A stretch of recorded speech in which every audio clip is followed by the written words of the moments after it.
Top quality और consistent performance के लिए सिर्फ सिल्वर पंप्स एंड मोटर्स, नाम याद रखना। क्वालिटी और कंसिस्टेंट परफॉर्मेंस के लिए सिर्फ सिल्वर पंप्स एंड मोटर्स, नाम याद रखना।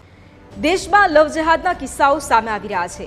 દેશભરમાં સુરક્ષિત રાજ્ય તરીકે ગણાતું આપણું ગુજરાત પણ તેમાંથી બાકાત નથી।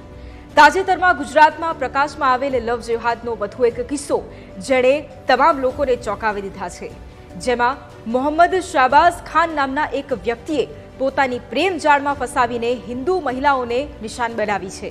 આ એક કિસ્સો નથી, વિધર્મી યુવકો અન્ય સમુદાયની છોકરીઓને ખોટી ઓળખ આપીને તેમને તેમના પ્રેમમાં પાડે છે। યુવતીને પ્રેમમાં પાડ્યા પછી તેમનો ધર્મ અપનાવવા દબાણ કરતા હોય છે। આવા કિસ્સાઓને લવ જેહાદ નામ આપવામાં આવ્યું છે।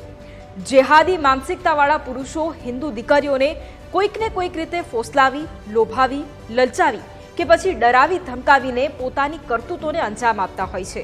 ગુજરાતમાં લવ જેહાદ વિરોધી કાયદો 2021માં અમલમાં લાવવામાં આવ્યો હતો, જેમાં 5 વર્ષ સુધીની સજા અને 2 લાખ સુધીના દંડની જોગવાઈ છે, જ્યારે સગીર સાથેના ગુનામાં 7 વર્ષ સુધીની સજા અને 3 લાખ દંડની જોગવાઈ છે। આ પ્રકારના કેસમાં માતા પિતા સહિત લોહીનો સંબંધ ધરાવવા કોઈ પણ સ્વજન અથવા તો દત્તક લેનાર લગ્નની વિરુદ્ધ ફરિયાદ કરી શકે છે।